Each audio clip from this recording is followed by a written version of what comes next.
Amen. Notre Dieu est vraiment merveilleux. Chaque jour que Dieu fait, il a quelque chose de nouveau pour nous faire avancer.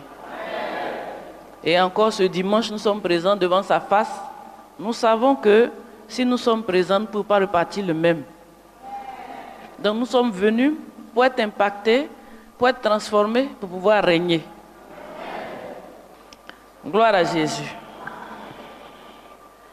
Ce matin, nous allons passer à notre sujet. Bon, le titre du message d'aujourd'hui, c'est le message principal, le message essentiel aux païens devenus chrétiens. Je reprends. Le titre, c'est le message principal, c'est-à-dire le message essentiel qu'on adresse aux païens qui sont devenus chrétiens. Donc le message principal aux païens qui étaient païens, qui sont aujourd'hui devenus chrétiens. C'est ce que je veux dire. Vous savez que nous qui sommes ici, là, nous étions des païens. Vous savez ça, non? Vous savez ça, que nous étions tous des païens. Hein? Voilà, parce que quoi, nous ne sommes pas nés juifs. Quand quelqu'un n'est pas né juif, il est un païen. Il y a une différence entre les juifs et les païens. Les juifs, c'est le peuple de Dieu. C'est cela que Dieu a choisi. Donc, c'est le peuple de Dieu. Et en dehors des juifs, tout le reste là, c'est les païens. Donc, nous autres là, on n'est pas nés juifs. La preuve, les juifs ils sont blancs, nous on est noirs. Amen. Donc, ce n'est pas choquant de dire que tu étais un païen. Si tu es demeuré païen, là, yako. Mais si tu es un ancien païen, c'est une grâce et c'est une gloire. Donc, comme je dis, le message d'aujourd'hui, on dit quoi? C'est le message principal qu'on adresse aux païens qui sont devenus chrétiens. Ceux qui avant étaient païens, mais qui aujourd'hui ont accepté Jésus et puis sont devenus maintenant chrétiens. Donc, on est passé d'un état à un autre. On a été convertis. Donc, ce message-là, c'est pour les convertis. C'est pour ceux qui ont quitté l'autre camp pour accepter Jésus, qui sont devenus désormais des chrétiens, des membres de la famille de Christ, des membres de la famille de Dieu. C'est ce message-là. C'est à eux que c'est adressé. Donc, normalement, je pense que ce message-là est adressé à tout le monde ici, non? Voilà. Nous tous, on était comme ça. Donc c'est notre message, c'est pour nous.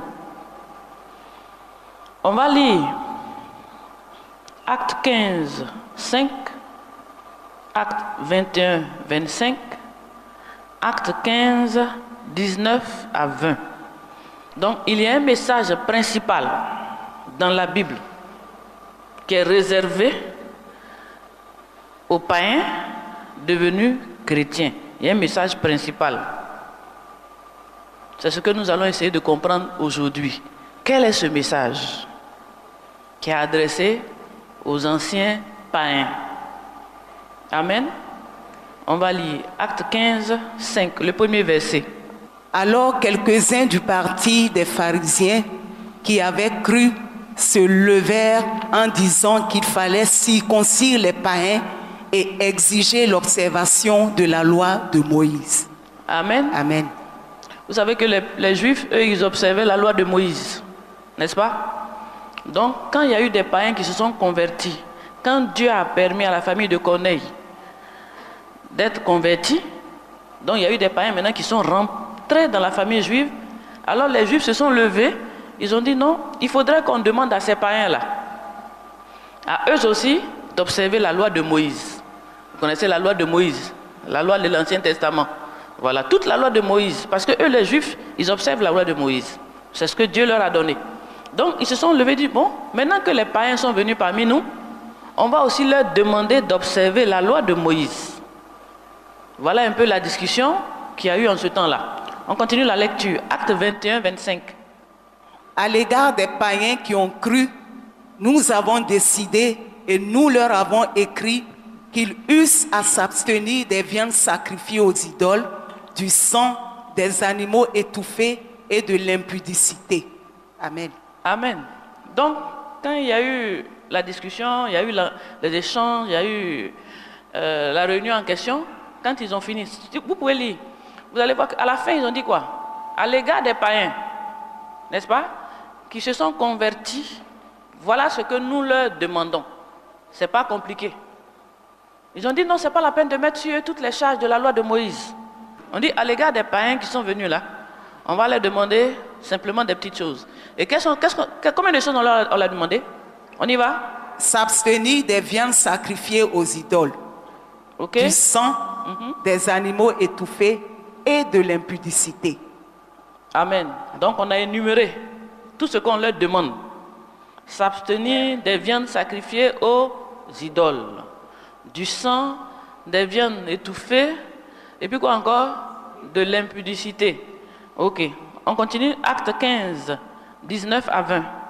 C'est pourquoi je suis d'avis qu'on ne crée pas des difficultés à ceux des païens qui se convertissent à Dieu, mais qu'on leur écrive de s'abstenir des souillures des idoles, de l'impudicité, des animaux étouffés et du sang. Amen. Voilà, merci.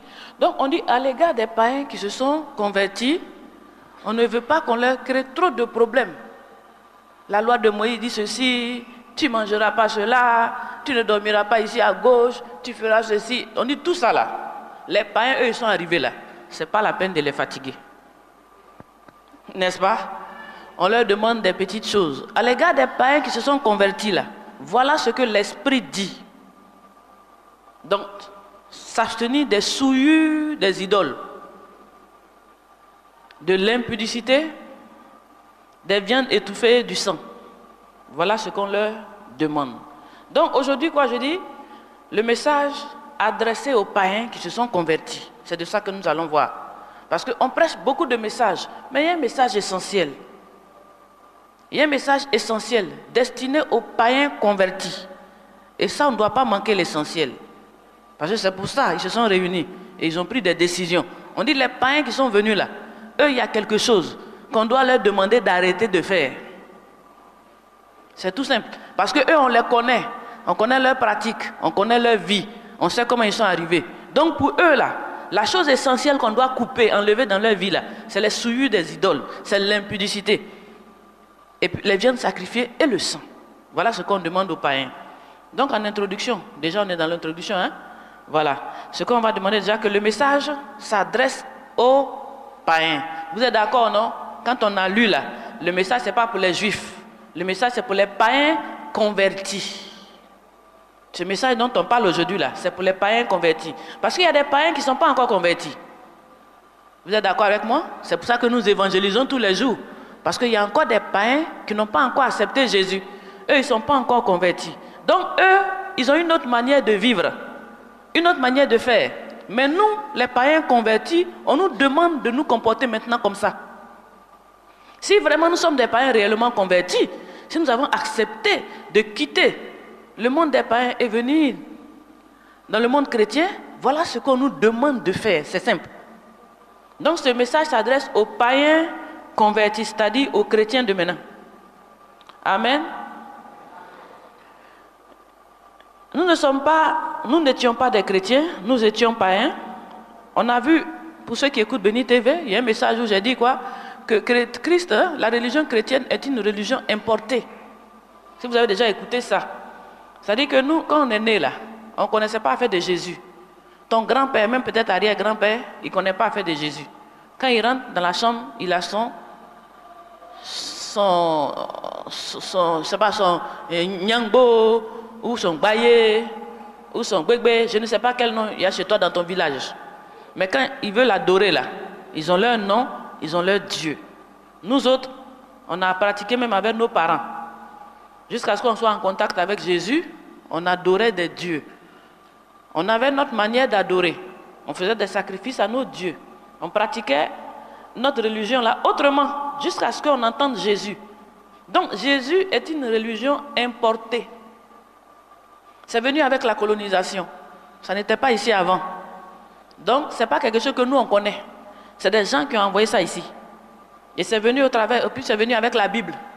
Gloire à Dieu, on a reçu la Bible, on a accepté. Aujourd'hui, on peut lire la Bible. Donc, c'est venu de quelque part. C'est une religion importée, c'est une religion juive. Nous avons que simplement accepter. On peut dire merci même à la colonisation. Même si on dit qu'il y a beaucoup de mauvaises choses, mais il y a une chose importante. S'ils n'étaient pas venus, on n'aurait pas eu la Bible. Donc ça au moins, on peut dire merci à Dieu, parce qu'ils sont venus avec la Bible. Donc c'est une religion importée. Nous sommes des anciens païens. Et nous avons accepté aujourd'hui d'être membres de la famille de Dieu. Nous, on adorait nos baïs, nos bangos, nos statues, on adorait tout ce que vous pouvez connaître, chacun dans sa région. Mais gloire à Jésus, aujourd'hui nous sommes devenus chrétiens et nous adorons le Dieu véritable. Amen.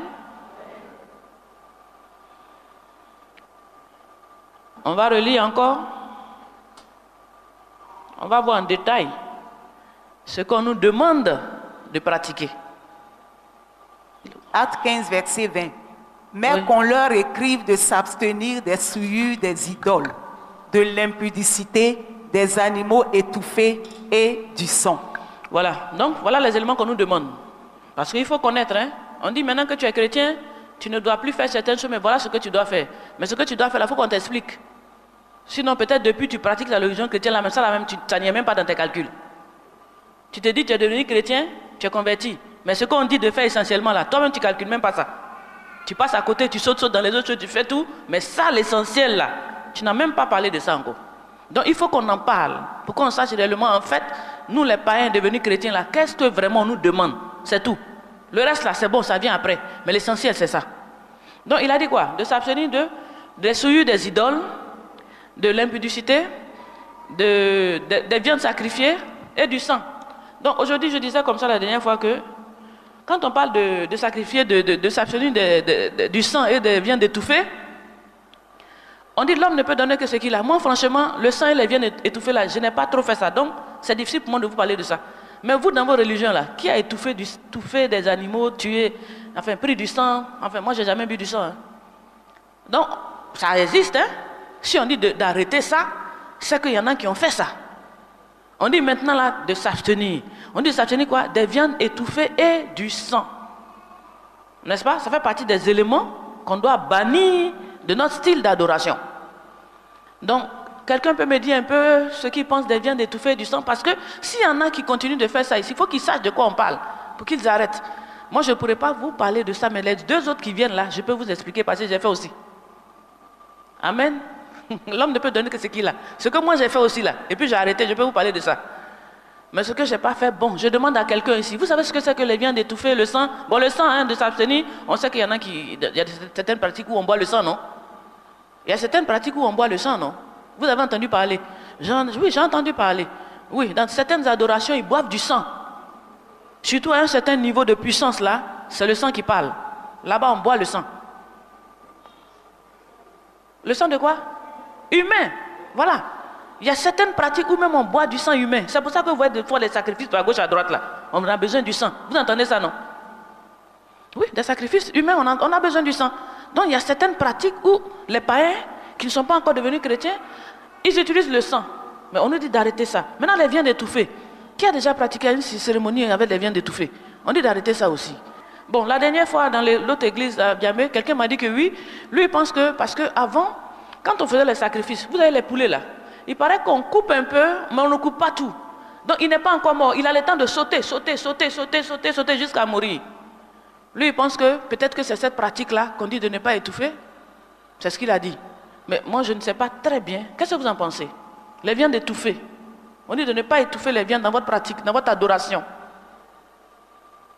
Vous n'avez pas été trop dans le païen là ou bien quoi? Hein, les pratiques du village, on dirait que vous êtes né à Abidjan, vous êtes nouveau ou bien? Il n'y a pas encore des anciens ici. Sinon, en tout cas, moi j'ai vu, on allait au bord de l'eau, on sacrifiait des poulets et tout. C'est vrai qu'on ne tranchait pas, c'est vrai. Le poulet, pendant qu'on le tue, on ne le tue pas comme on tue un vrai poulet puis il est mort là. C'est-à-dire, on commence, et puis maintenant lui-même il commence à sauter. Et puis on te dit, s'il saute, s'il fait comme ça, sacrifice a marché. Vous n'avez pas vu toutes ces choses? Ah, vous êtes un peu nouveau, sinon il y a des anciens qui connaissent ça. Bon, tout ça là, on dit d'arrêter. Mais comme j'ai dit, je n'ai pas vraiment pratiqué en détail, pour vous expliquer en détail. Mais une chose est sûre, si vous adorez encore avec des animaux étouffés, des animaux sacrifiés, avec du sang, on dit, vous les païens convertis là, c'est des choses que vous devez maintenant arrêter. Donc partout où vous allez aller, où on vous parle d'animaux, étouffés, tuer un animal, boire son sang, enfin faire tout ce que vous voulez avec les animaux, il faut arrêter. On dit, les souillures des viandes, sacrifiées aux idoles. Vous savez qu'il y a beaucoup, aujourd'hui, ici, il y a des pratiques où, à une certaine époque, on sacrifie des viandes aux idoles. Amen. Maintenant, on va parler des choses que moi je connais, que je trouve vraiment aussi. C'est des choses, tout ça c'est essentiel. Mais ça c'est essentiel pour nous, parce qu'on est quitté, on a vécu, on a pratiqué. C'était facile pour moi de laisser les viandes aux idoles. Je ne bois pas du sang, donc c'est facile. Quand tu envoies ton mouton, je dis, je ne prends pas. Parce que Dieu merci, je n'ai pas trop faim. Je peux jeûner un jour, manger le lendemain. Mais les deux choses qui descendent là, c'est pas facile. Hein? Après les souillures des viandes sacrifiées aux idoles, quel est l'autre élément qu'on doit abandonner? Premier point, il dit pudicité. Et puis, et de l'idolâtrie. Voilà, je commence premier point par l'idolâtrie. Donc vous notez un. Après tout ce qu'on a mis, parler, tout ça, introduction, on va parler de... Point 1, l'idolâtrie. Il dit de s'abstenir de l'idolâtrie. Parce que nous les païens, nous sommes des idolâtres. Ça c'est nous. C'est comme ça on est. C'est pour ça que c'est facile pour nous de tout de suite tailler un objet, puis où on adore avec des... On est prêt à faire, parce que c'est comme ça, c'est notre vie. C'est notre pratique. Mais il dit quoi? De s'abstenir de l'idolâtrie. Lisons 1 Corinthiens 10, 14. C'est pourquoi, mes bien-aimés, fuyez l'idolâtrie. Alléluia. Amen. Voilà. Donc, recommandation à nous. On dit quoi? Fuyez l'idolâtrie. Attention à l'idolâtrie. Quand on dit qu'il faut fuir, ça veut dire que c'est dangereux pour toi. N'est-ce pas? Quand la Bible dit qu'il faut fuir l'idolâtrie, c'est parce qu'il y a un danger dedans. Sinon, on ne va pas te dire de fuir. Quelque chose qui t'arrange, on ne va pas te dire qu'il faut courir.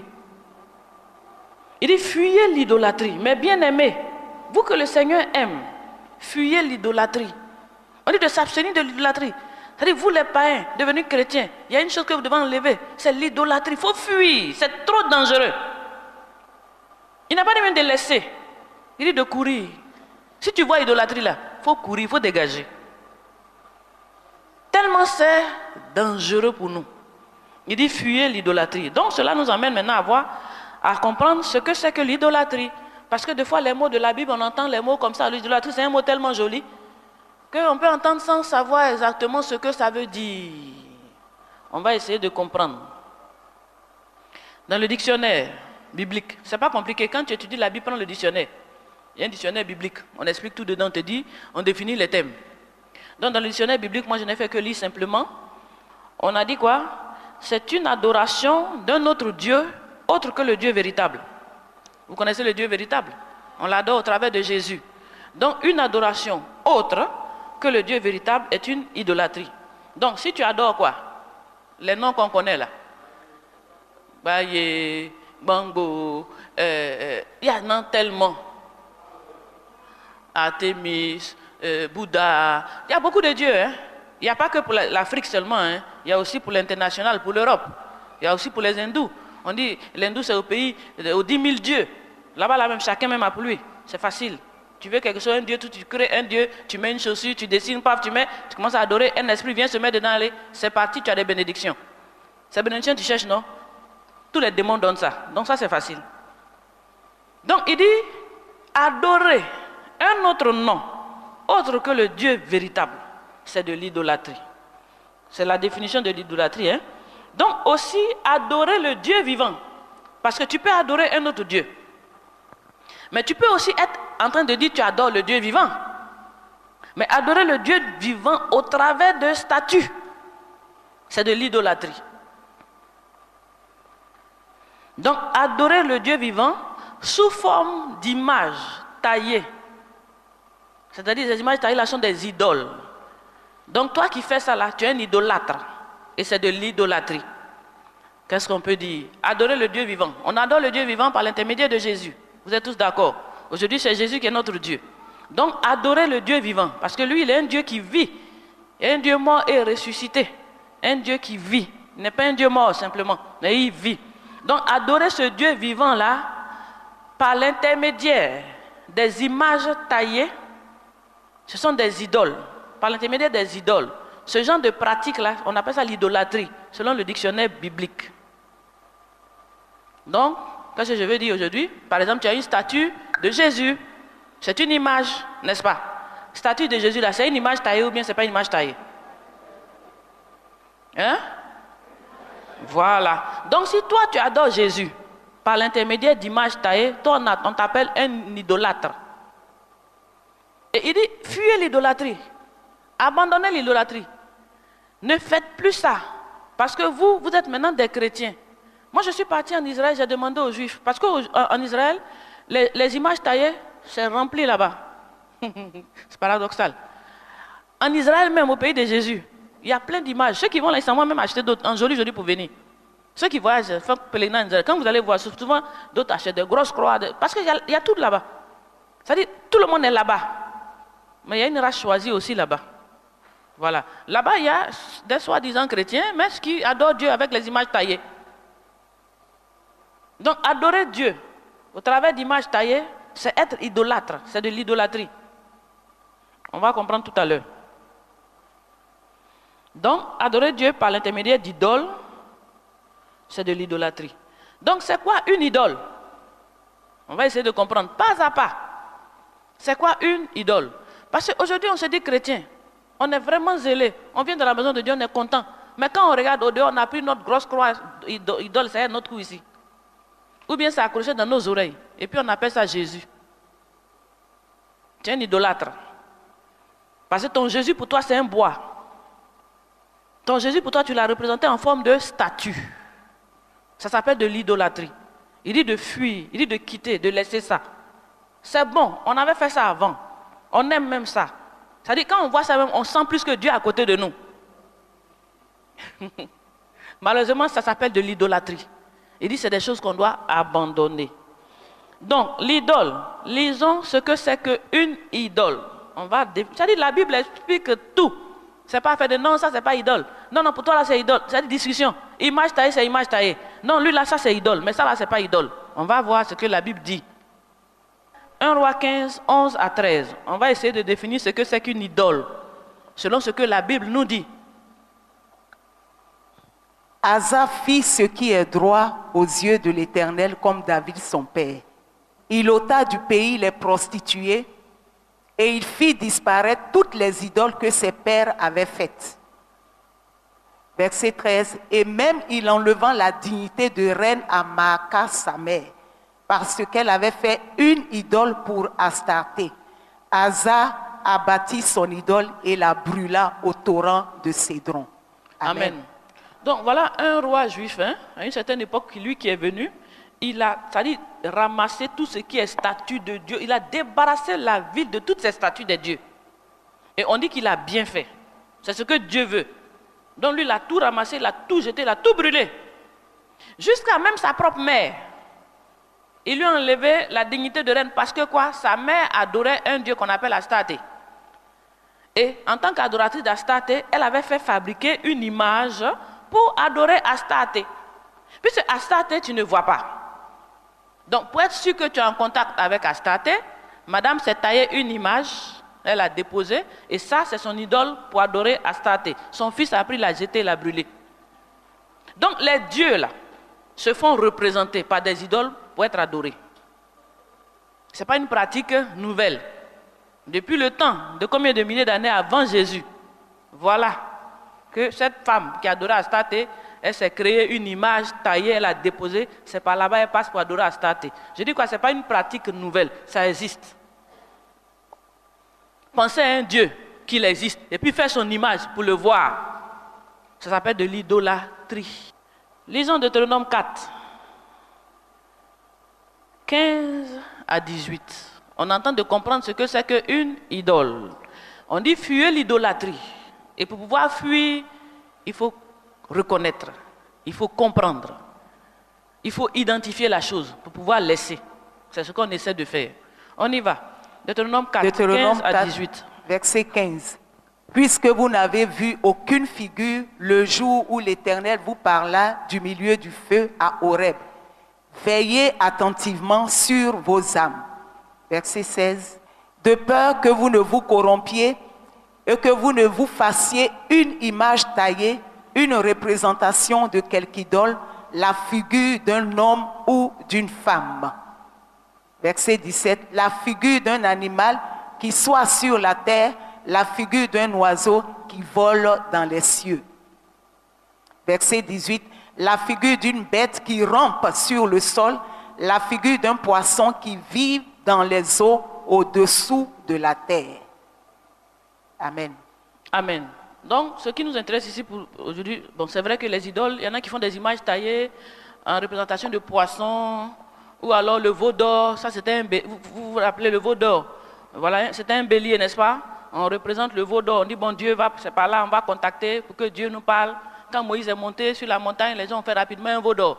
Donc, une idole, c'est une image taillée qui représente soit la figure d'un homme, d'une femme, d'un animal ou des oiseaux. En tout cas, de tout ce que tu peux voir sur la terre ici, tu représentes ça pour être le point de contact de ton Dieu. Une image qui va être le point de contact par lequel tu vas t'arrêter devant pour prier ton Dieu. Ça, c'est une idole, c'est une image taillée. C'est ça, on dit quoi? Quand le Seigneur vous a parlé là, est-ce que vous avez vu son visage? Pour pouvoir maintenant aller tailler une image à sa ressemblance. Est-ce que vous connaissez la figure de Dieu? Votre image taillée, les images taillées que vous voyez, c'est la figure de qui? C'est la figure de Jésus? Vous êtes convaincus? Vous connaissez son visage? Malheureusement, on dirait qu'il est nombreux parce que à chaque sculpteur, un visage. On dit, puisque vous n'avez pas vu son visage, puisque vous ne connaissez pas sa figure, ce n'est pas la peine d'aller tailler une image et puis lui attribuer cette image pour dire c'est un tel ou c'est un tel. Vous ne connaissez pas Dieu, vous n'avez pas vu son visage, n'allez pas vous fabriquer des idoles. N'allez pas vous fabriquer des statues auxquelles vous donnez le nom de Dieu. Toi-même qui es là, si tu vois un brigand, on prend sa photo et puis on met ton nom en bas, tu seras content? N'est-ce pas? On te met comme ça. Même, vous savez, quelquefois, nos présidents, là, quand tu rentres dans les mairies, on voit la photo et puis on met le nom de... Vous savez, bon, imaginez-vous, prenez un brigand et puis mettez le nom de notre président en bas. Vous allez voir. Si ce n'est pas la marque que vous cherchez. Alléluia. Donc, tu ne peux pas prendre quelqu'un d'autre et puis représenter quelqu'un et puis l'appeler de ce nom-là. C'est une injure même. Des fois même, la personne n'est même pas jolie. Et puis c'est lui, on le remet depuis, on dit c'est toi, forcé, c'est toi, ça va être toi. On dit vous n'avez pas vu la figure de Dieu. Vous ne connaissez pas la figure de Dieu. Donc jamais représenter une image et puis lui donner le nom de notre Dieu. Parce que vous ne connaissez pas son visage. Celui qui a vu Jésus, ok, il n'a qu'à nous montrer. Au moins s'il a dessiné son visage, on va voir si c'est vrai. Alléluia. Lisons Ésaïe 40, 19 à 20. C'est un ouvrier qui fond l'idole, et c'est un orfèvre qui la couvre d'or, et il soude des chaînettes d'argent. Verset 20. Celui que la pauvreté oblige à donner peu choisit un bois qui résiste à la vermoulure. Il se procure un ouvrier capable pour faire une idole qui ne branle pas. Amen. Amen. On dit l'idole là, c'est un ouvrier qui fabrique ça. Les statues là, qu'on porte là, c'est des orfèvres qui le font. Donc celui qui a beaucoup d'argent, lui il fait ça en or. Et puis on met une chaîne dessus, et puis crasse à son cou. N'est-ce pas? Voilà, on fait l'idole bien jolie, c'est en or, il y a une chaîne, et puis bon lui, allez, c'est sa chaîne. Vérifiez bien au cou des gens ici. Celui qui a une chaîne d'idole, on dit d'arrêter ça. Donc, on dit quoi? C'est un ouvrier qui fait. Et celui qui a l'argent, lui, pour lui, là, c'est en or. Mais on dit quoi? Celui qui est trop pauvre, Yako, lui, pour lui, là, c'est en bois. C'est ce qu'il peut payer. Pour lui, là, on taille sa chose, un petit bois, il met dans son salon, ou bien il accroche quelque part, il a son Dieu, et c'est tranquille. Ça, c'est pour les pauvres. Mais les riches, là, Moi, je connais des idoles même qui sont en strass. Hein? On les fait, ça brille. Quand tu vas là, tu achètes ça, ça brille comme lumineux. Dans des strass. Des matières qui brillent. Donc, ceux qui ont l'argent, ils payent ça vraiment en qualité. Ceux qui sont trop pauvres, eux, ils prennent du bois. Un bois que les vers ne peuvent pas attaquer pour que ça soit durable. Il fabrique son idole taillée et c'est fini. Il a eu son Dieu. Donc, une idole, c'est une représentation, image, taillée, qui a la forme, qui a le nom de ton Dieu. C'est-à-dire, comme ton Dieu, tu ne le vois pas, tu le fabriques. Vous avez vu quand vous passez sur les routes là. Aujourd'hui, bon, je crois que les trop pauvres là, ils fabriquent en ciment. On voit sur la route, hein, c'est du ciment. Ils ont fabriqué ça en ciment et puis mettent peinture. Les dieux là, ça traîne partout au bord des routes. Toi, tu vas, tu achètes un, tu mets chez toi, sanctuaire. C'est là-bas, tu t'arrêtes et tu pries. Tu as eu ton Dieu. Tu es un idolâtre. Parce que tu pries au travers d'images taillées. Tu pries au travers de statues, de statuettes. Tu es un idolâtre.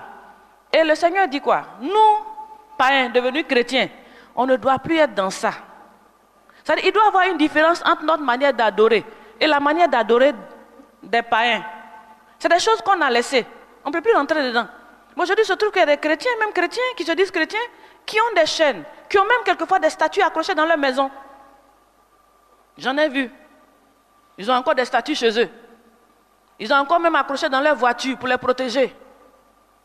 Tu montes dans le taxi, c'est accroché. Une statue est une statue. C'est une idole. Il n'y a pas un autre nom. C'est un orfèvre qui l'a fabriqué. Vous voyez au bord de la route ici, c'est un artisan qui fabrique. Ça s'appelle une idole, une image taillée. Et on dit quoi? Nous, on doit s'abstenir de ça. On doit fuir ça. On ne doit plus faire ça. Nous sommes des chrétiens. Une race nouvelle. Une génération nouvelle. Nous ne sommes plus comme avant. Amen. Lisons Ésaïe 44, 9 à 20. Les idoles ne sont tous que vanité, et leurs plus belles œuvres ne servent à rien. Elles le témoignent elles-mêmes. Elles n'ont ni la vue, ni l'intelligence, afin qu'ils soient dans la confusion. Verset 10. Qui est-ce qui fabrique un Dieu ou font une idole pour n'en retirer aucune utilité? Verset 11. Voici, tous ceux qui y travaillent seront confondus, et les ouvriers ne sont que des hommes.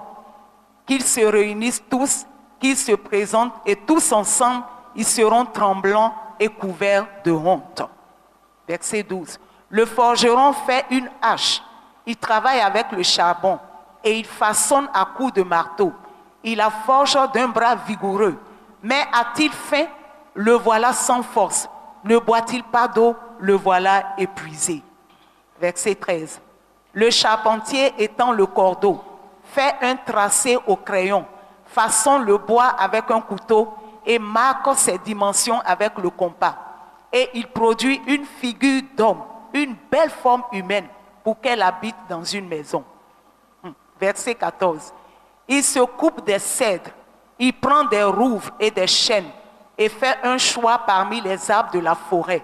Il plante des pins et la pluie les fait croître. Verset 15. Ces arbres servent à l'homme pour brûler. Il en prend et il se chauffe. Il y met aussi le feu pour cuire du pain.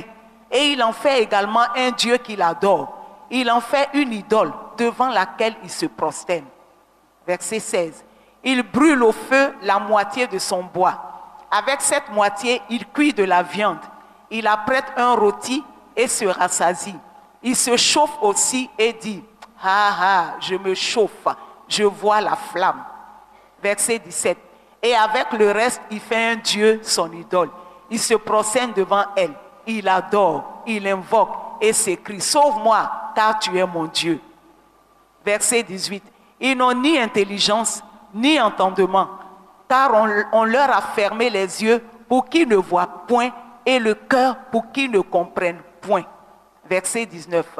Il ne rentre pas en lui-même et il n'a ni l'intelligence ni le bon sens de dire « J'en ai brûlé une moitié au feu, j'ai cuit du pain sur les charbons, j'ai rôti de la viande et je l'ai mangé, et avec le reste, je ferai une abomination. Je me prosternerai devant un morceau de bois. Verset 20.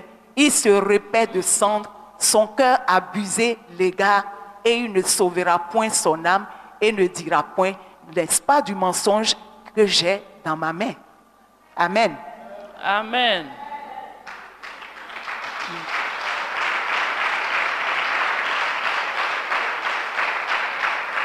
Alléluia. Tout est écrit dans la Bible. Idole là, on a détaillé comment on fabrique.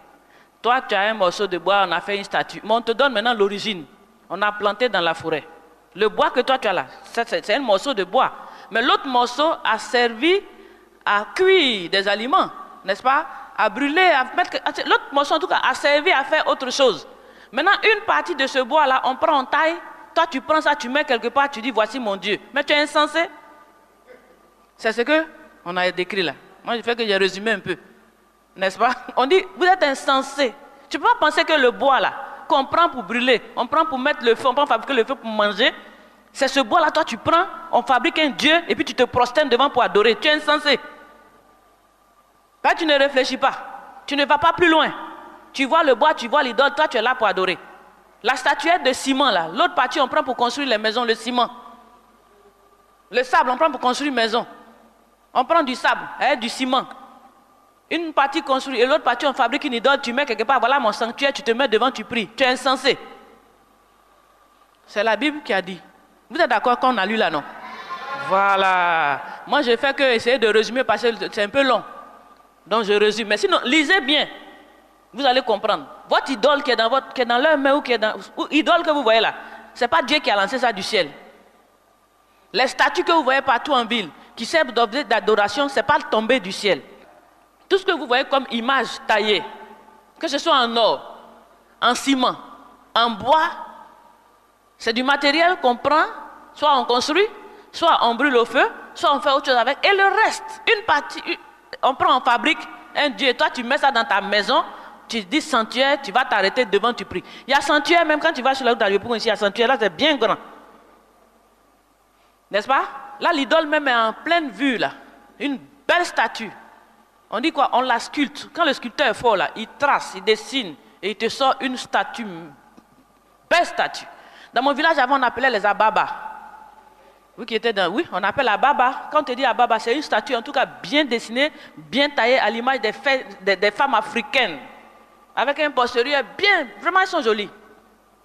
Donc, ce sont des hommes. C'est l'imagination de l'homme qui te crée, toi, ton Dieu. Toi, ton Dieu, là, c'est un homme qui va tailler, va fabriquer, va te aller mettre dans ta maison pour pratiquer, pour adorer. Si tu n'es pas parlé, tu es insensé. La Bible dit quoi? Ils sont insensés. Et puis quoi? Ils ne savent pas que c'est du mensonge. On dit quoi? C'est du mensonge. C'est des pratiques païennes. Les autres dieux, là, c'est comme ça, on les adore. Astarte, pareil. Mais aujourd'hui, chrétien, Dieu ne peut pas ressembler à ça. Dieu est trop puissant pour que tu fabriques une image et puis tu vas l'appeler du nom de Dieu. C'est trop insensé. C'est le rabaisser.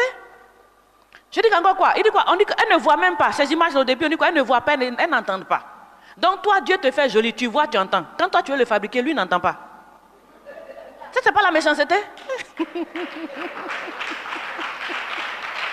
Amen. Hein? Toi, regarde comment toi, on t'a fait bien, Dieu lui-même t'a fait bien joli.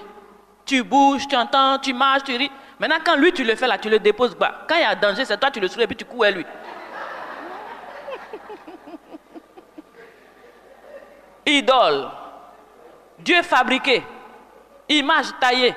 Image taillée, c'est image taillée. Quelquefois, des gens se défendent. Attends, quand vous avez lu ça là, est-ce qu'il y a une quelconque image qu'on peut ne pas appeler idole? Je ne comprends pas. Il y en a qui défendent, non, ça là, non, ça c'est pas, non, ça c'est pas idole, hein. Celui-là, non, ça c'est pas idole. Idole, c'est la représentation qui était au village. C'est-à-dire qu'il représente les dieux du village. Mais le Dieu que nous on sait là, lui si on l'a représenté, lui c'est pas idole. Bon, on va continuer la lecture, on va voir. Si Dieu t'a dit de le représenter. Deutéronome 16, 21. Ok. Ok. Tu ne fixeras aucune idole de bois à côté de l'autel que tu élèveras à l'Éternel ton Dieu. Amen. Alléluia. Amen. Vous comprenez ce français là? On dit, voilà l'autel, non? C'est ici, on est venu. Voilà l'autel, c'est ici l'autel. On adore Dieu là. Voilà l'autel. Il dit quoi? Faut pas fixer tes idoles de bois là, accrocher ça à côté de l'autel. Or, vous voyez aujourd'hui, dans plusieurs temples, dans des églises, l'autel est là, autour de l'autel, les idoles sont alignées. Les statues là, il y a un mec au centre. On peut trouver un autre homme à côté. On dépose un ici en or, on dépose un ici en cristal, on dépose un à gauche. Il a mis en garde. Sinon, il allait dire, bon, ne fixe pas les idoles de bois qui ressemblent aux autres dieux, mais moi, mon idole en bois, la mets à côté. Il dit, aucune idole de bois, quel que soit le nom que tu lui donnes, quel que soit le nom que tu attribues à cette idole, à cette statue-là, il dit, il ne veut voir aucune idole de bois. Il aurait pu dire, je ne vais pas voir idole de bois des autres dieux. Mais moi, Dieu, là, il faut me dessiner, il faut m'accrocher à côté, parce que tu as vu mon visage. Il aurait dit ça. Mais il dit, aucune idole à côté de l'autel de Dieu. Mais c'est quel problème? Dieu dit, il ne veut pas. On dit, forcé, tu vas vouloir. On met pas un ici. Il a accroché dessus comme Akmani. Forcé. Toi, Dieu, tu ne veux pas idole. Idole de bois. Il dit, à côté de mon autel, dans mon temple, ne mettez aucune idole de bois à côté de mon autel. Dieu ne veut pas sentir idole. On fait tout. On accroche d'autres derrière. On met d'autres devant. On arrête d'autres ici. On arrête. Bon, ça là, ce n'est pas un problème. Si tu es païen, rester païen, continue. Mais si tu es un païen devenu chrétien, on dit arrête. Il faut fuir. C'est ça la différence. Donc celui qui a arrêté là, c'est celui qui est réellement chrétien. Mais c'est celui qui continue là, il se donne le nom, mais il est encore dans ses pratiques païennes, il est un païen. Il n'y a pas, ça dit c'est clair. Dieu dit il ne veut pas, toi tu dis Dieu tu vas vouloir. Bon, fais pour toi. On va voir qui est Dieu. Le miracle n'est pas un problème, hein. Si c'est un miracle tu cherches, on dit même les démons, ils donnent miracle. Les serpents de Moïse, les magiciens ont jeté serpent, Moïse a jeté. Mais il y a un Dieu qui est plus fort que tout, c'est tout. Sinon les miracles, il y en a partout. Si c'est un miracle, tu peux prendre. Mais à la fin, on dit quoi? Tu vas souiller ton âme. Tu vas te retrouver en enfer. Parce qu'à la fin, là, il y a un patron. Donc c'est pas parce que ton idole te donne des miracles que tu vas dire que Dieu est dedans. Les idoles qu'on dessine partout. Vous pensez que dans les villages, là, ceux qui adorent les bois, ils sont fous? Il y a un miracle dedans. Ceux qui vont dans les villages adorer les bois, ceux qui adorent l'eau, qui adorent les eaux, qui adorent le feu, il y a un miracle dedans. Sinon, ils ne vont jamais faire. Ils le font parce qu'on reçoit quelque chose dedans. Dans les villages, oui, dans nos pratiques avant, là, on a quelque chose dedans, c'est pour ça qu'on suit. Donc, miracle, là, tout le monde donne miracle. Si c'est un miracle qui est pour toi un élément qui peut te déterminer dans ta foi pour dire que non, parce que j'ai eu miracle, j'ai eu Dieu, tu es perdu. Tu es perdu. Si c'est pour toi le miracle qui compte, tu es perdu. Parce que Dieu, ce n'est pas simplement le miracle. On dit, dans les derniers temps, ils vont faire des prodiges. C'est-à-dire, miracle que tu vois là même, c'est petit. Ils vont faire plus grand pour te détourner. Ils vont te montrer des miracles puissants. Puisque toi, Dieu est miracle. Dieu n'est pas simplement miracle. Le diable copie les miracles de Dieu. Mais Dieu dit quoi? Il ne veut plus que tu sois un idolâtre. C'est une pratique païenne. Il faut fuir l'idolâtrie. Là où on parle d'idolâtrie, il ne faut plus être dedans. Il faut sortir de là. Là où on voit statue, il ne faut pas faire ça. Il ne faut pas te mélanger à ça. Il faut quitter dans ça. C'est ce que Dieu veut. Aujourd'hui, nous avons des chrétiens qui ont des amis idolâtres, qui ont des parents idolâtres, mais qui font semblant, ils sont avec eux. Tu vois que ton parent a statue, ça va mourir. Tu es incapable même de dire que c'est une idole. Tu as peur. Donc tu pratiques un peu, tu as un pied dedans, un pied dehors. Tu es ni chaud ni froid. Dieu va te vomir. Il dit, là où lui il est là, il ne faut même pas vous allez mettre à côté de lui statue. On continue. Exode 20, versets 1 à 4. Alors Dieu prononça toutes ces paroles en disant, au verset 2, « Je suis l'Éternel ton Dieu, qui t'ai fait sortir du pays d'Égypte, de la maison de servitude. » Verset 3, « Tu n'auras pas d'autre Dieu devant ma face. » Verset 4, « Tu ne te feras point d'image taillée, ni de représentation quelconque des choses qui sont en haut dans les cieux, qui sont en bas sur la terre et qui sont dans les eaux plus bas que la terre. Verset 5. Tu ne te prosterneras point devant elles et tu ne les serviras point.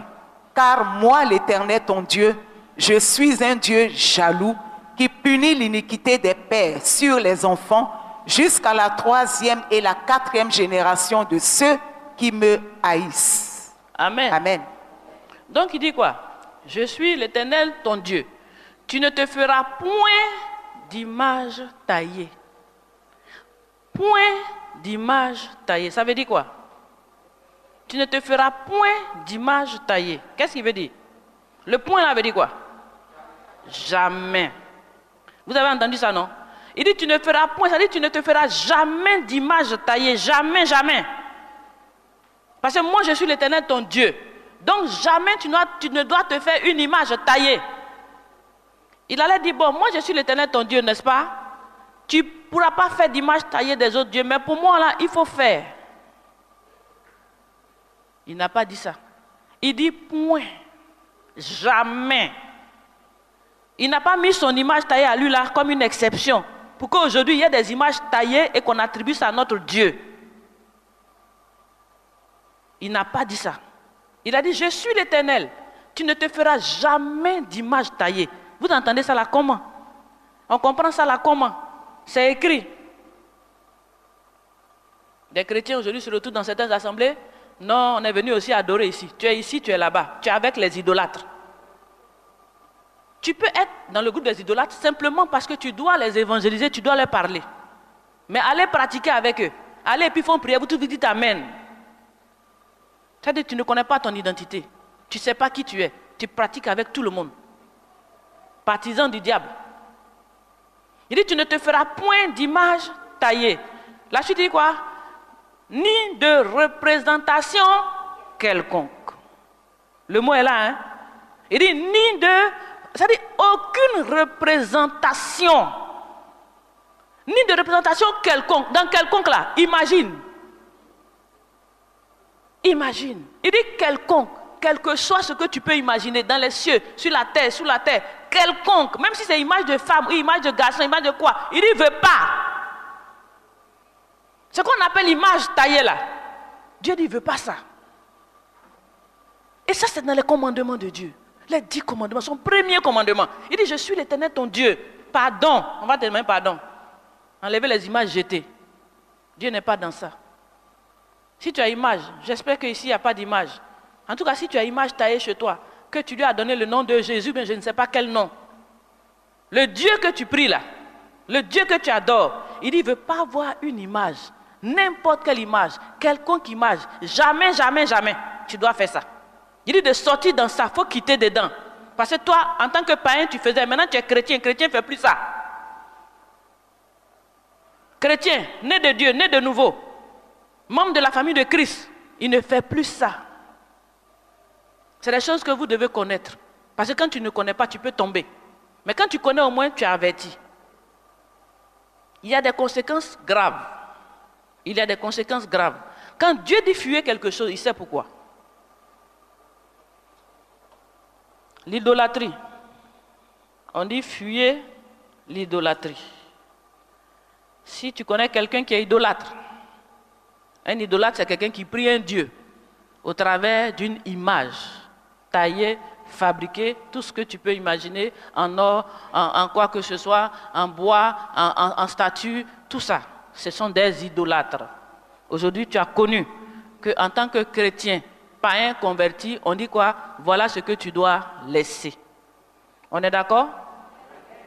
On est d'accord? On a compris? Qu'on n'est plus des idolâtres? Alléluia. On va passer au deuxième point. Il y a un autre point, il dit quoi? Fuyez aussi l'impudicité. Voilà le problème des païens devenus des païens. Mais nous qui sommes devenus chrétiens, on nous appelle à abandonner toutes ces choses. On doit abandonner l'idolâtrie. On vivait comme ça avant. Notre famille, on était dedans. C'est comme ça notre vie. Mais aujourd'hui qu'on est devenu chrétien, on nous dit ça là, c'était avant, il faut laisser. Aussi on dit quoi? Deuxième point, abandonner, fuyez l'impudicité. Lisons 1 Corinthiens 7, 2. 1 Corinthiens d'abord. 1 Corinthiens 6, 18 d'abord.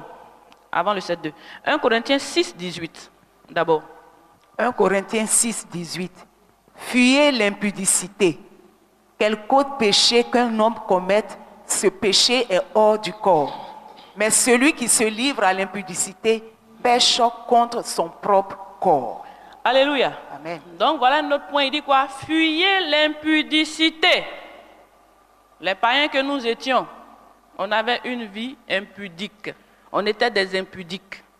Donc voilà un deuxième élément qu'on doit enlever en nous.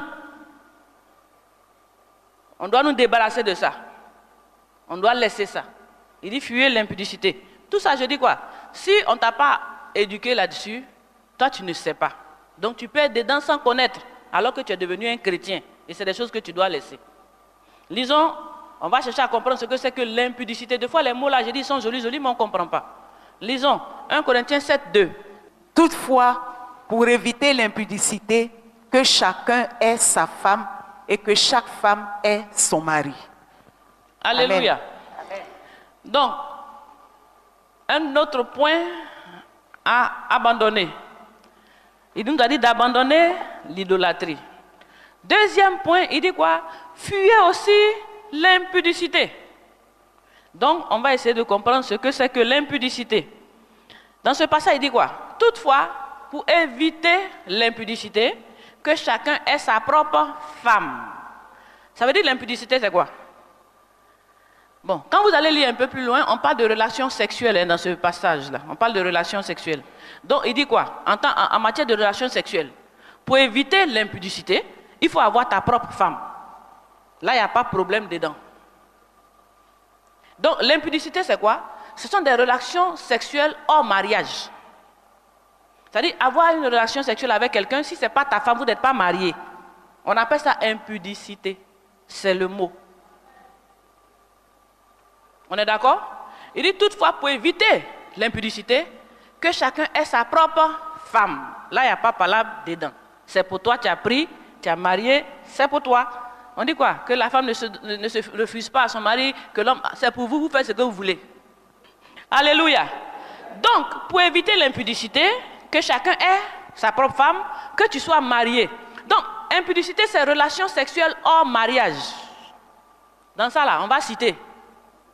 C'est mon gars. C'est ma go. Vous voyez, non? Ça, c'est marié. Aïe. On répond aussi, non? Ils couchent ensemble, non?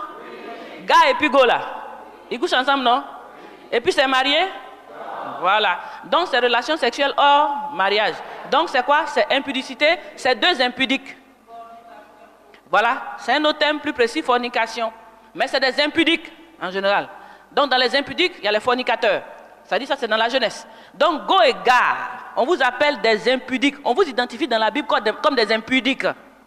Ça dit, vous couchez ensemble sans mariage. Vous êtes des impudiques. C'est le mot qui vous est attribué. Non, je dis, si on ne vous montre pas, vous allez tomber dans un problème sans savoir. Alors que maintenant, vous n'êtes plus des païens. Vous êtes des chrétiens. Ça, c'est des pratiques païennes. Les païens n'ont pas besoin de se marier. Ils se multiplient entre eux là-bas. Mais nous, chrétiens, avant d'avoir des rapports entre nous, on dit quoi? Mariage. Ta femme, ton mari, c'est pour toi. Mais relation sexuelle hors mariage, c'est de l'impudicité. Donc, go et gars, vous êtes dedans, on marche ensemble. C'est ton cheminant.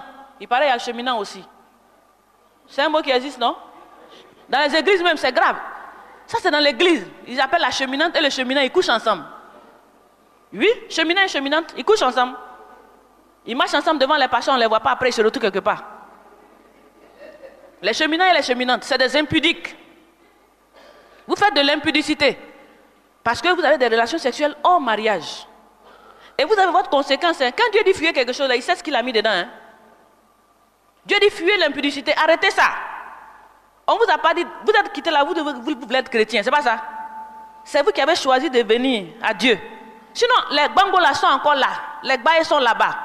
Si tu ne veux pas être chrétien, va faire impudicité là-bas. Mais si tu as choisi d'être chrétien, d'être membre de la famille de Christ, il y a des règles. Et nous, les païens devenus chrétiens, on dit ce qu'on doit laisser, c'est l'idolâtrie et l'impudicité, parce que c'est notre problème. Notre problème n'est pas compliqué. C'est coucher ensemble sans mariage. C'est versé. Depuis à 8 ans, ton papa, ils sont à la maison. Papa, mon copain, 10 ans, 8, déjà à l'école, ça commence à faire de l'impudicité. Et c'est-à-dire au vieux et au sud des parents, et tout le monde est content. C'est la vie païenne. C'est la manière de vivre à la manière des païens. On dit fuyez l'impudicité. Donc les cheminantes, c'est ma copine, c'est mon copain. Tout ça, ça couche ensemble. Le problème c'est ça. C'est pas copine simplement comme ça, mais ça couche ensemble. Relation sexuelle hors mariage, ça couche ensemble. C'est ça qui est grave. Quand tu vas prendre l'église, même quand tu vas regarder comme ça là, on va les compter un à un, ceux qui ne couchent pas ensemble. À part les mariés bien sûr, les non mariés, parce que la plupart du temps ils ne sont pas mariés. Beaucoup ne veulent pas se marier, puis ils gagnent ça gratuit, ils couchent gratuit.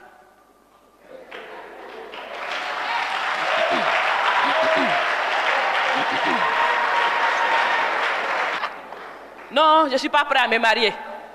Bon? Tu n'es pas prêt à te marier. Mais la nuit là, tu couches quelqu'un.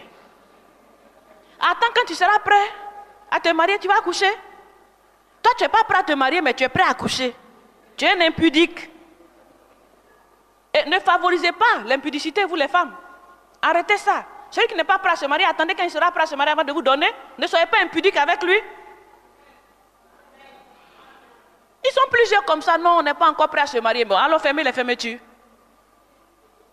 Alléluia. On dit quoi? Ne soyez pas impudique. Moi, je suis venu simplement vous dire ce que la Bible a dit. Vous avez écouté, non? C'est pas moi. Oh. Moi, je suis là en fait pour vous éclairer. N'est-ce pas? Pour vous montrer les passages. Ce que vous n'avez pas lu là. Je vous dis, voilà, c'est écrit ici. C'est tout. Moi, je n'ai rien fabriqué. Moi-même là, j'ai vu ça comme vous et puis j'ai abandonné mon impudicité. Imaginez-vous que j'ai été aussi impudique. Depuis la 6e, moi mes camarades en 6e avaient leurs gars, avaient leurs copains et tout, même les professeurs sortaient avec les filles. C'est grave. Nos professeurs mariés sortaient les élèves. Depuis la 6e, on a la pression, on te poursuit, on te fait des lettres. Tout ça, j'ai tenu bon. Parce que imaginez, moi ma maman là, elle me disait, je n'aime pas les camarades garçons. Si tu envoies camarades, si maman te voit camarades garçons, on te frapper. Donc, ce qui fait qu'on avait peur d'avoir des camarades garçons. J'avais dans ma tête, je n'aime pas les camarades garçons. Donc, quand un garçon m'approche, ah, ma maman n'aime pas ça. Ne sachant pas trop pourquoi d'ailleurs, mais ça m'a permis quand même, ça m'a gardé, ça m'a poussé un peu plus loin avant de rentrer dans l'impudicité. Mais à un certain moment, on était grands, la Sainte Marie et les amis avaient des copains et tout. Bon, tu es obligé d'avoir aussi pour toi. Donc, on finit par aussi avoir notre copain. Et voilà, nous, on ne savait pas qu'on était des impudiques. Il a fallu que je sois converti. En 1994, que Dieu me rachète pour que je sache que j'étais dans l'impudicité. Quand j'ai connu ça, quand je me suis donné au Seigneur, j'ai dit au gars, terminé. On met un trait sur toi. J'ai fini à ça. Moi, je suis venu pour obéir à Christ. Hein? Vous ne savez pas ce que c'est. Accepter Jésus dans sa vie, vous ne savez pas ce que c'est. Ça dit, c'est sacrifier tout ce qui n'est pas de Dieu dans ta vie.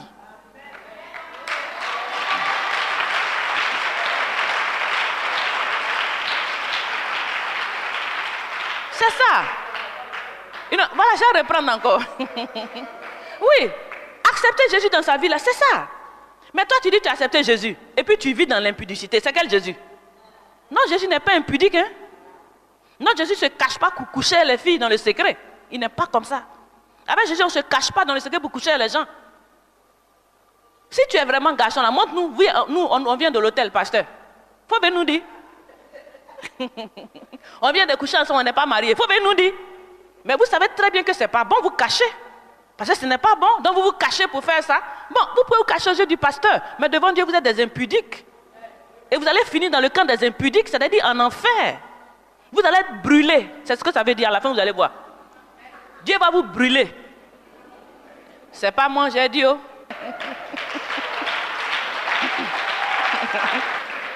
Vous allez voir que c'est écrit. Quand Dieu dit qu'il faut fuir la chose, il sait quel piège il a mis dedans. Vous savez, non? Dieu dit c'est pas bon, quitter dans ça. Mais celui qui est têtu, qui veut faire là, mais il y a une conséquence. Il y a une conséquence logique à l'affaire. C'est pas gratuit. Donc il dit fuyez l'impudicité. Donc aujourd'hui, retenez que les go, les gars, les yaïs, Bon, toi, une vieille go, elle te donne de l'argent, c'est pas ta femme, femme de quelqu'un. Tout ça, les adultères, tout ça, c'est le groupe des impudiques. Hein? Tant que vous n'êtes pas mariés entre vous et que vous avez une relation sexuelle, c'est hors mariage entre vous, c'est de l'impudicité. Ça peut s'appeler fornication, ça peut s'appeler adultère, ça peut s'appeler prostitution. Parce que tu reçois des hommes, plusieurs, et tout ça, c'est de l'impudicité. Donc ce groupe général d'impudicité, Dieu a une place pour eux. Et ça ne devrait pas se trouver dans l'église. Parce que c'est l'église de Dieu. Dieu dit quoi? Les impudiques doivent être normalement dehors. C'est la vie du monde, c'est la vie des païens. On les voit, ils ont des copines, ils ont des gars, ils ont des gars. Ça c'est bon, c'est pour eux. Mais ne va pas les copier. Toi tu es censé avoir quitté ce monde-là pour venir à Christ. Donc toi tu dois être différent. C'est ça qui fait la chrétienté. Donc il dit quoi? 1 Corinthiens 7, 9. Mais s'il manque de continence, qu'il se marie, car il vaut mieux se marier que de brûler. Ah, Amen. c'est pas ça? C'est-à-dire que si tu ne peux pas te retenir, continence c'est ça. C'est-à-dire la chose monte sur toi. Ça dépend des gens, oh. N'est-ce pas? Et puis tu ne peux pas trop t'attraper. Hein? On dit quoi? C'est pas grave. Il faut te marier avant de prendre. Si tu manques de continence, marie-toi. Tu veux coucher, non? Mais marie-toi. Parce que c'est mieux de se marier que d'aller brûler en enfer. C'est ça il a dit. Si tu ne peux pas attendre, tu as un certain âge. On dit qu'il faut attendre avant de te marier. Non, c'est trop, je veux me marier. Ok, marie-toi. Parce que c'est mieux que tu sois marié que d'aller brûler en enfer. C'est ça, c'est écrit là. C'est mieux de se marier. Donc tu peux te marier. Mariage là, Dieu veut ça. Mais sache aussi que quand tu te maries, on ne divorce plus. Parce qu'il ne faut pas aller te marier à cause de parce que tu ne peux pas tenir, tu as fait semblant de te marier, puis demain tu as laissé. Quand tu te maries, c'est pour la vie. On ne divorce plus devant le Seigneur. C'est pour l'éternité. C'est-à-dire jusqu'à ce que Dieu lui-même enlève l'un de vous, tu es lié à vie. Quand Dieu prend un, alors que tu es libre, il dit bon, alors tu peux reprendre quelqu'un d'autre. Mais tant que vous êtes vivant, vous êtes liés, c'est fini. Donc si tu ne peux pas te retenir là, il ne faut pas courir aussi sauter sur quelqu'un marié, il faut faire attention. Il ne faut pas rentrer dans le mariage et dire non, j'ai mal choisi, c'était la femme du diable, non, c'était le choix du diable, ce n'est pas la volonté de Dieu. Et toutes les raisons. Ce n'est pas comme ça. Tu veux te marier, la grâce de Dieu, tu pries, tu te maries, mais il faut aussi être, je peux dire quoi, il faut être prêt pour se marier. Il faut être prêt. Donc cette affaire de non, je brûle, je ne peux pas tenir, là, on peut tenir. Avec Dieu, on peut tenir. Avec l'Esprit de Dieu, on peut tenir. Quand tu n'es pas prêt, tu demandes au Saint-Esprit de t'aider à tenir. Amen. Mais ne couche pas celle-là à gauche, ensuite tu laisses Pierre, tu couches celle-là, tu laisses, non, tu cherches. On dit 1 de laisser, 10 de retrouver. Quand quelqu'un laisse, quelqu'un prend.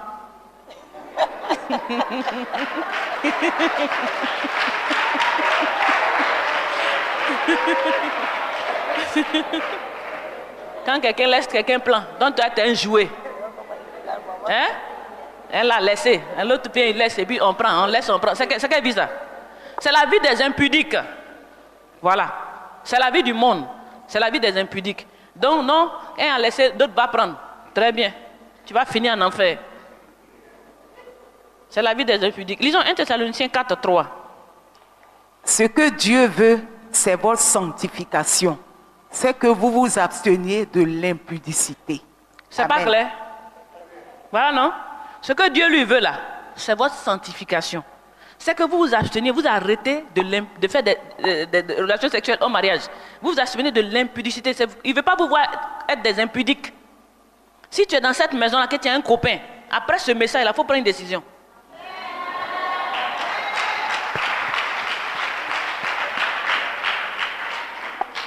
Il faut prendre une décision. Si tu es là aussi que tu as une copine, il faut prendre une décision. Si tu as une cheminante avec laquelle tu couches, prends une décision. Tu es un impudique. C'est de l'impudicité. Il dit ce que Dieu veut là. Ce que Dieu veut, c'est que tu sois sanctifié. Amen. C'est notre sanctification. Qu'on arrête l'impudicité. Dieu veut ça. Mais on est tout le temps, on vient tout le temps à l'église. Pendant ce temps, on a laissé le copain, on a couché, hier on est venu. Mais on vient à l'église, on aime le Seigneur, on aime Dieu. Mais le cas de l'impudicité, on fait quoi avec ça? Il faut que tu abandonnes l'impudicité. Aujourd'hui, je suis venu te montrer pourquoi tu abandonnes. Parce que tu peux ne pas savoir. Je pense que même que peut-être tu ne savais pas. Mais tu as vu le message. Tu as vu ce que Dieu veut de toi. Tu as vu ce que Dieu veut. Quand tu fais ce que Dieu veut, Dieu fait ce que toi tu veux. C'est pas tous les jours, Dieu, je veux. C'est bon, tu veux. Mais moi aussi, il dit, je veux. Ce que moi je veux là, c'est ta sanctification. Amen. Que tu abandonnes l'impudicité. Dieu dit, c'est ce que lui aussi veut de toi. Amen. Réfléchis à toutes ces choses et prends une décision pour être un vrai chrétien. Amen. Ne sois pas un païen chrétien dans la maison de Dieu. N'ayez pas un comportement de païen dans la maison de Dieu. Amen. Je dis que c'est des choses que vous allez voir faire dehors, parce que c'est la vie du monde.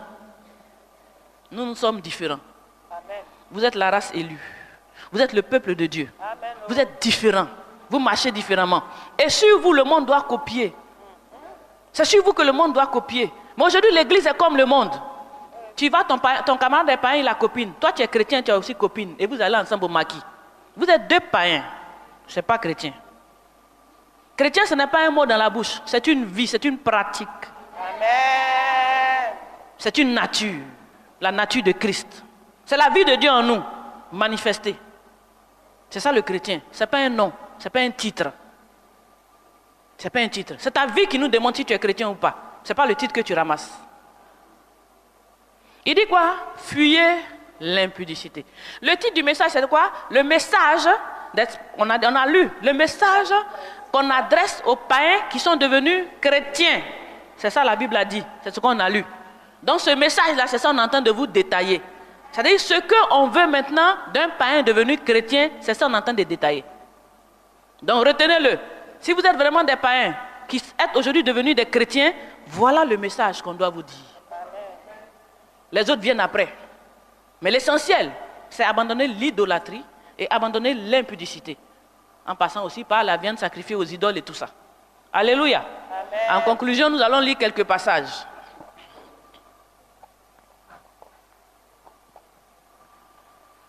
1 Corinthiens 6, 9 à 10. Ne savez-vous pas que les injustes n'hériteront point le royaume de Dieu? Ne vous y trompez pas, ni les impudiques, ni les idolâtres, ni les adultères. Amen. Ça me convient, vous allez lire le reste après, on va finir. Il dit quoi? Il y a certaines personnes qui ne vont pas hériter du royaume de Dieu. Vous savez, ceux-là, ils ne vont pas aller au paradis, c'est ça que ça veut dire. Si vous ne savez pas là, on vous dit la catégorie de personnes qui ne vont pas rentrer au paradis. Tu peux chanter dans l'église, mais le temps va arriver où Jésus va dire, je ne te connais pas. Donc, il cite les personnes. Il dit quoi? Ni les impudiques. Reprends. Ne vous y trompez pas, ni les impudiques, ni les idolâtres, ni les adultères n'hériteront point du royaume de Dieu. Ah oh. À cause de copains. À cause de copains ou copines, tu vas risquer ton paradis. Parce que le départ là, ça peut arriver à tout moment. Dieu n'a pas dit quand est-ce que tu partiras. Est-ce que tu auras eu le temps de laisser le copain ou la copine avant que tu ne partes? Est-ce que tu partiras avec le titre d'impudique sur ton dos, écrit sur toi avant de rentrer?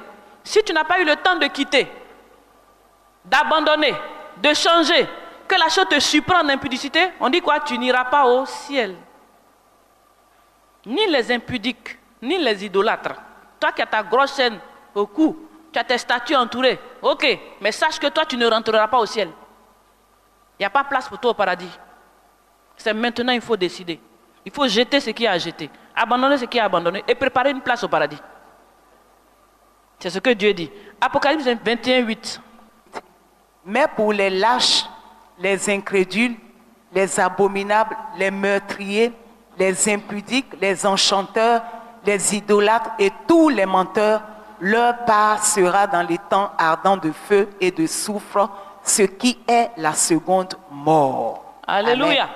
Dieu dit quoi? La première mort, là, c'est pas ça qui est la mort. Ça, c'est entrer en matière. Après, on va être ressuscité. Quand Dieu va nous ressusciter là, si tu es parti impudique, ou alors idolâtre, ou alors tout ce qu'on a cité là, toi, ta place, c'est dans les temps de feu, où tu vas brûler. On appelle ça l'enfer. Un feu qui ne s'éteint jamais. C'est un feu éternel, en fait. C'est ça, il dit, moi là, même allumette, quand on allume comme ça là, j'ai trop peur de ça. Pour que moi, j'aille risquer ma vie dans le feu éternel, jamais. Si tu as peur d'allumette comme moi, il faut quitter dans ça. Alléluia, il faut quitter dans ça. Je dis quoi? Le diable, là, il est un menteur. Il va te blaguer, blaguer, blaguer. Tout ce que le diable veut, c'est t'endormir. Puisqu'il veut des gens en enfer. Donc, il va te blaguer, te faire croire que non, ça ne fait rien. Oh, c'est pas grave. Ce qu'elle dit là, c'est pas important. Demain, et puis tu as le temps. Et puis quand même, on va te marier après. Faut prendre ton... Tout ça là, il va tout te dire. Tout ce que le diable veut, c'est que la mort te surprenne. Parce que le jour où la mort t'a surpris, c'est fini. Le titre qui est sur toi là, tu montes avec. Là, il t'a eu, mais c'est terminé. Mais au nom de Jésus, il ne t'aura pas. Lisons Apocalypse 22, 15.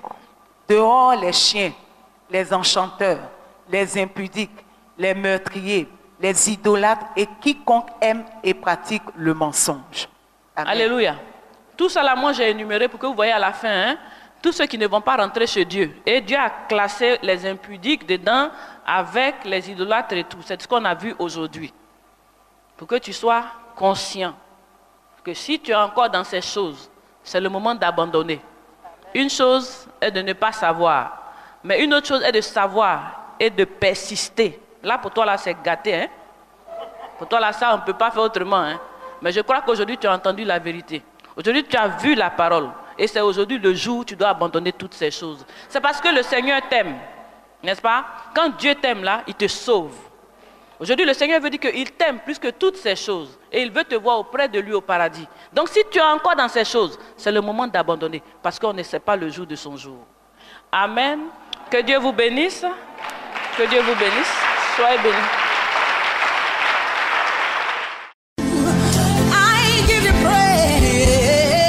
Ce programme vous a été proposé par l'Église évangélique La Bénédiction, située en Côte d'Ivoire, en Abidjan, à Adjamé 220 logements.